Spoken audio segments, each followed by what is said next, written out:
నమస్కారం, మీరు చూస్తున్న సుమన్ టీవీ. నేను మీ కీర్తి. నాతో పాటు ప్రముఖ ఆస్ట్రాలజర్ బ్రహ్మశ్రీ గౌరిగుంట్ల సురేష్ బాబు గారు ఉన్నారు. నమస్తే సురేష్ బాబు గారు. కీర్తి గారు నమస్కారం అండి. ద్వాదశ రాశుల్లో భాగంగా జూన్లో కన్య రాశి వారికి ఎలా ఉంటుందో తెలియజేయండి. సో కన్య రాశి వాళ్ళకు కూడా చాలా బాగుందని చెప్పాలండి. ఒక్క కుజుడు తప్ప మిగతా అన్ని గ్రహాలు చాలా అనుకూలంగా ఉన్నాయి వీళ్ళకి. ఇంకొకటి వీళ్ళకి కన్య రాశి వాళ్ళు కూడా షష్టగ్రహ కూటమి యొక్క ఇంపాక్ట్ పడి ఆపోజిట్ హౌస్లో ఎక్కువ ప్లానెట్స్ ఉండటం వల్ల ఇబ్బంది పడిపోయారు. అంటే అన్సర్టనిటీ ఎక్కువగా జరిగిందనమాట వాళ్ళకి. గోచారంలో ఎక్కువగా 7th హౌస్లో ఎక్కువ ప్లానెట్స్ ఉండకూడదు, కానీ వీళ్ళకి ఉండటం వల్ల కొంచెం ఇబ్బంది పడ్డారు. అయితే జూన్ మంత్ నుంచి వీళ్ళకి చాలా రిలీఫ్ అయితే వచ్చేస్తూ ఉంది అనమాట. ఓకే.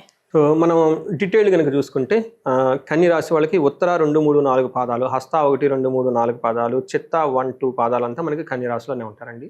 పేరు బలం కనుక చూసుకుంటే వీళ్ళకి టో, పా, పీ, పు, షం, నా, టా, పే, పో పేర్లంతా కూడాను మనకి కన్య రాశిలో ఉంటారు.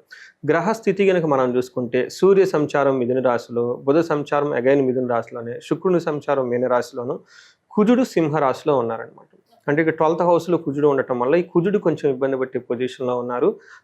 12th హౌస్లో ఏ గ్రహం ఉన్నా మంచిది కాదండి. అందులోని క్రూర గ్రహం ఉంటే అంత మంచిది కాదు. నెగిటివ్ సైడ్లో ఖర్చు అవన్నీ ఎక్కువ పెడుతూ ఉంటారు అనమాట.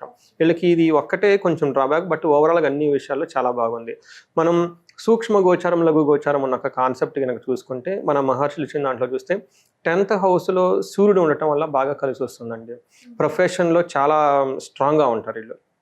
ఏమంటారు, గెయిన్స్ ఆఫ్ లేబర్. మీరు ఎంతైతే కష్టపడతారో కష్టపడిన దానికి రిటర్న్స్ ఇమీడియట్లీ వచ్చేస్తాయి. ఇది ఒక బెస్ట్ టైం. మీరు ప్రొఫెషన్లో రిలేటెడ్లో ఈ మంత్ నెక్స్ట్ మంత్ ప్రొఫెషనల్ మ్యాటర్స్లో ఇలా పై చేగా ఉంటుంది. ప్రమోషన్స్ కానివ్వండి, ఇంకోటి కానివ్వండి, లేదంటే కాంట్రవర్సీ మ్యాటర్లు ఏమైనా ఉన్నా సరి చేసుకోవడానికి, జాబు మారటానికి, మీకున్న టాలెంట్ అంతా ప్రొఫెషన్ రిలేటెడ్ మ్యాటర్లో పెట్టి తద్వారా వీళ్ళు చక్కగా లాభం పొందే టైం ఇది. ఎనీథింగ్ అండి, ఈవెన్ పొలిటీషియన్స్ కానివ్వండి, లేదంటే బ్యూరోక్రాట్స్ కానివ్వండి, వీళ్ళంతా సూర్యుడు యొక్క ప్రభావం ఎక్కువగా ఉంటుంది. తర్వాత మార్స్ 12లో ఇంట్లో ఉండటం వల్ల ఇది ఒక్కటి వీళ్ళకి కొంచెం డ్రాబ్యాక్. ఏమవుతుందంటే వ్యాధుల ద్వారా సఫర్ అయ్యే అవకాశం ఎక్కువగా ఉంటుంది. ఖచ్చితంగా హాస్పిటల్స్కి వెళ్ళే అవకాశం ఎక్కువగా ఉంది. వీళ్ళ ఇంట్లో వాళ్ళు ఎవరో ఒకరు, తద్వారా హాస్పిటలైజేషన్ ద్వారా ఖర్చులు ఎక్కువ పెరుగుతాయి అనుకోకుండా. లేదంటే ఆల్రెడీ హాస్పిటల్స్ అంటే బడ్జెట్ ఎక్కువగా షూట్ అవుతుంది అనమాట. తర్వాత వృధా ఖర్చులు, బట్ టోటల్గా ఖర్చు with respect to the hospitals కానీ నెగిటివ్ సైడ్లో ఎక్కువ ఉంటుంది. ఊహించిన విధంగా వెళ్ళిపోతూ ఉంటుంది. జాగ్రత్తగా ఫైనాన్స్ ప్లాన్ చేసుకోవాలి. తర్వాత ఓవరాల్గా కనుక చూసుకుంటే శుక్రుని వల్ల 8th హౌస్లో ఉండడం వల్ల సంపదలు, ధనం ప్రవాహం చాలా బాగుంటుంది. ఉన్న ఛాలెంజెస్ ఓన్లీ కుజుడు వల్ల హాస్పిటలైజేషన్స్, బిల్లులు తప్ప మిగతా అన్ని విషయాల్లో ఏ ప్రకారంగా చూసుకున్నా కానీ చాలా బాగుందని చెప్పుకోవాలి. మనం డీటెయిల్స్ కనుక చూసుకుంటే సూర్యుడు 10వ ఇంట్లో ఉండటం వల్ల ప్రొఫెషన్లో అనుకున్న పనులు చేసుకుంటారు. మనకి మహర్షులు ఏం చెప్తారంటే అర్ధసిద్ధి, ధనం వస్తుంది ప్రొఫెషనల్లో. సదా ఆరోగ్యం బాగుంటారు. బంధుమిత్ర సమాగమ, అందరితో బంధువులతో కలిసి, బట్ మోస్ట్ ఇంపార్టెంట్ రాజదర్శన సల్లాపో అని చెప్తారు. తనకంటే పై అఫీషియల్స్ని కలవటము, ప్రమోషన్ తెచ్చుకోవటం, వీళ్ళకి కావాల్సిన బడ్జెట్ కానీ ఇంకోటి కానీ అడిగి చేయించుకొని వాళ్ళతో చక్కగా మాట్లాడి కన్విన్స్ చేసుకొని అన్నీ సౌఖ్యంగా ఉండే టైం అని మనం చెప్పుకోవాలి. బేసికల్గా ప్రొఫెషన్. తర్వాత ఇంటికి సంబంధించిన విషయాల్లో కొంచెం జాగ్రత్తగా ఉండాలి. ఇంటికి వీళ్ళకి లాస్ ఆఫ్ కంఫర్ట్ చూపిస్తుంది. మన సుఖంగా ఉండేది ఎక్కడంటే ఇంట్లో ఉంటాం, భార్య పిల్లలతో ఉంటాం కదా, అక్కడ కొంచెం డిస్టర్బెన్స్ వచ్చే అవకాశం ఎక్కువగా ఉంది. మనం ఇందాక బిగినింగ్లో చెప్పుకున్నట్టు మార్చ్ వీళ్ళకి అంత సరైన టైము. అంటే వీళ్ళు మార్చ్ వచ్చేటప్పుడు ఒక 30% గుడ్ చేస్తారు, కానీ ఒక 70% కొంచెం డిస్టర్బెన్స్ క్రియేట్ చేస్తూ ఉంటారు. ఏ ప్రకారం అంటే ప్రవాసం. ఖచ్చితంగా మకర రాశి వాళ్ళు కనుక చూసుకుంటే ఉన్న ప్లేస్ నుంచి వేరే ప్లేస్లోకి వెళ్ళే అవకాశం ఖచ్చితంగా ఉంటుందండి. దాంతో కాకుండా వ్యాధి పీడ వీళ్ళకి, లేదంటే బంధువులతో కానీ వచ్చేసి తద్వారా ధనక్షయం అవుతుంది. ఖర్చులు దాని ద్వారా అవుతుంది అనమాట. దేహ పీడ, వీళ్ళకి సంచారం ఎక్కువగా ట్రావెల్ చేయటం, లేదంటే ఫారిన్ వెళ్ళటము, ఇంకో చోట ఉండటం, వీటితో పాటు 12th హౌస్ని ఫారిన్ స్టే అంటారండి మనకి జ్యోతిష శాస్త్రంలో. ఏమవుతుందంటే మనం జ్యోతిష శాస్త్రం ప్రకారం ఇంట్లో ఉండటం ఎప్పుడు కంఫర్ట్ అండి. ఇట్స్ మంచి సైన్ అనమాట. ఎప్పుడైతే ఇల్లు వదిలిపెట్టి దూరంగా వెళ్ళిపోతున్నామో, లేదంటే ఫారిన్ వెళ్ళిపోతున్నామో, సంథింగ్ రాంగ్ ఉందన్నమాట. మన జ్యోతిష శాస్త్రం అలా చూస్తుంది. కానీ ఈ రోజులో ఏమైందంటే ఫారిన్ వెళ్ళటం ఒక క్రేజీగా చూస్తూ ఉంటారు. అదేమంటారంటే కలియుగ ప్రభావం అంటారు అనమాట. అందులో ఈ కలియుగంలో రాహు యొక్క ప్రభావం చాలా ఎక్కువగా ఉంటుంది. ఎందుకంటే మనం ఉండేదంతా రాహు ఇన్ఫ్లుయెన్స్లో ఉంటాం. అందుకని దాన్ని కూడా మనం యాక్సెప్ట్ చేయలేం కదా. వేరే యుగాలు మంచి అని, కలియుగం మంచిది కాదన్న థాట్లో ఉండకూడదు.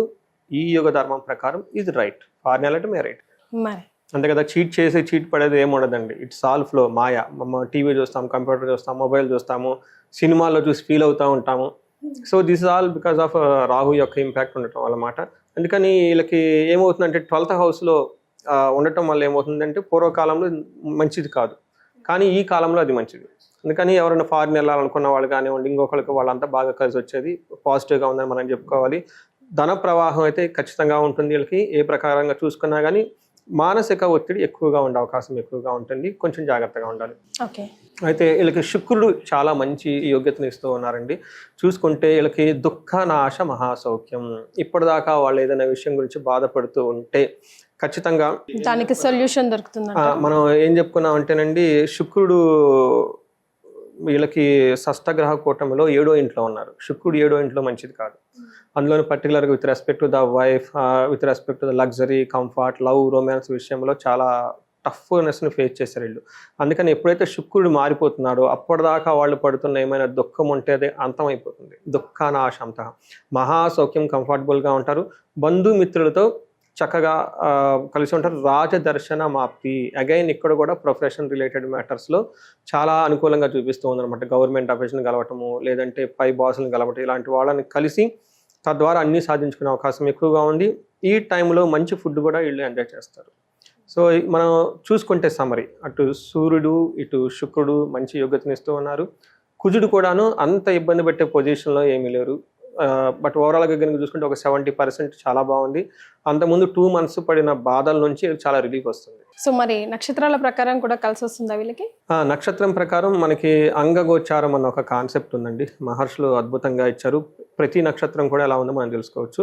మనం ఈ మేజర్ చేంజెస్ ఈ మంత్లో చూసుకుంటే కనుక ఉత్తర ఫాల్గుని నక్షత్రం వాళ్ళకి క్షేమంగా ఉంటారు, విదేశ గమనం ఉంది, సౌఖ్యం ఉంటుంది, పరవాసము, వస్త్రలాభం అంతా ఉంది. అయితే ఛాలెంజెస్ వీళ్ళకి దేహ పీడనము, రోగం, హెల్త్ కాంప్లికేషన్స్లో కొంచెం ఎక్కువగా ఉంటుంది. నెగ్లెక్ట్ చేయకుండా ఇమీడియట్గా వెళ్ళిపోండి. అలా అని ఓవర్ ఎక్స్పెండిచర్ చేసే అవకాశం కూడా ఉంది. కాబట్టి 1-2 సార్లు పెద్ద పెద్ద సర్జరీలు ఏమైనా ఉంటే సెకండ్ ఒపీనియన్ తీసుకొని కరెక్ట్గా ముందుకు వెళ్ళాలి.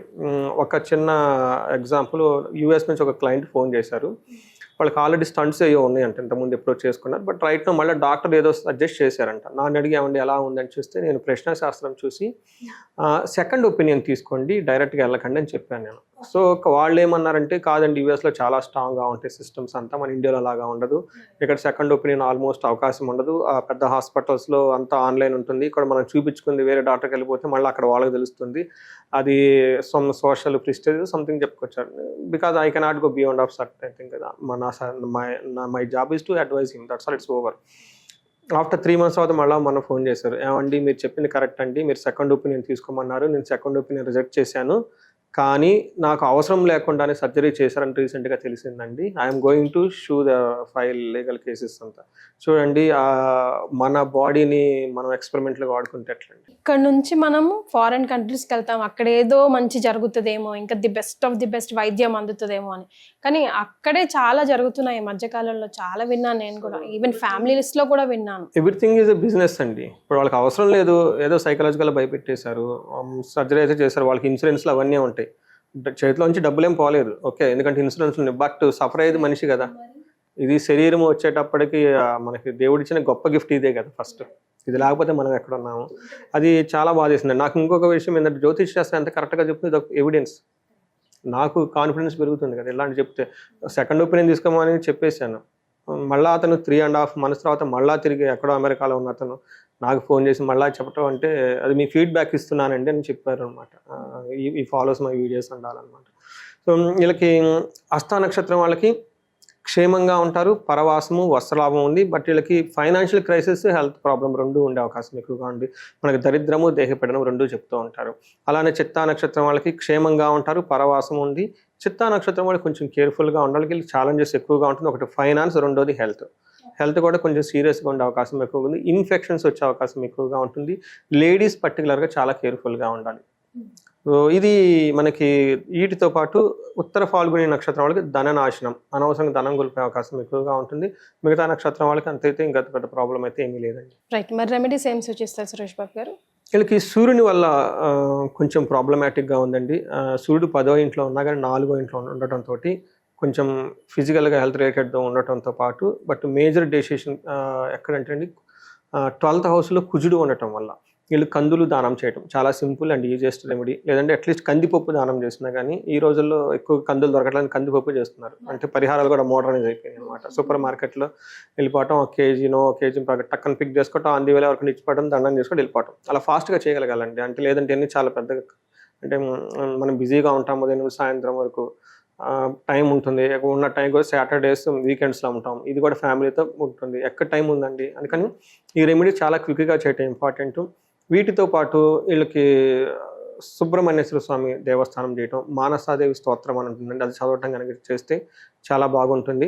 మిగతా అన్ని విషయాల్లో ఇంకా ఎవరైనా గనక ధనానికి ఇబ్బంది పడుతున్న కుబేరు పాశుపతం చేపించుకోవటం, తర్వాత కొంతమందికి వైఫ్ అండ్ హస్బెండ్ మధ్య సరైన అవగాహన లేకపోవటము, లేదంటే పెళ్ళిళ్ళు ఏదైనా లేట్ కావటం, దోషం ఏమైనా ఉంటే కనుక మనకి కన్సల్ట్ అయితే ఒకసారి జాతకంలో చూసి ఏమైనా దోషాలు అవన్నీ ఉంటే చూపించుకుంటే వాళ్ళకి అన్యోన్య దాంపత్య పాశుపతం కానీ వర పాశుపత అభిషేకాలు ఇవి చేయించుకుంటే బాగుంటుంది.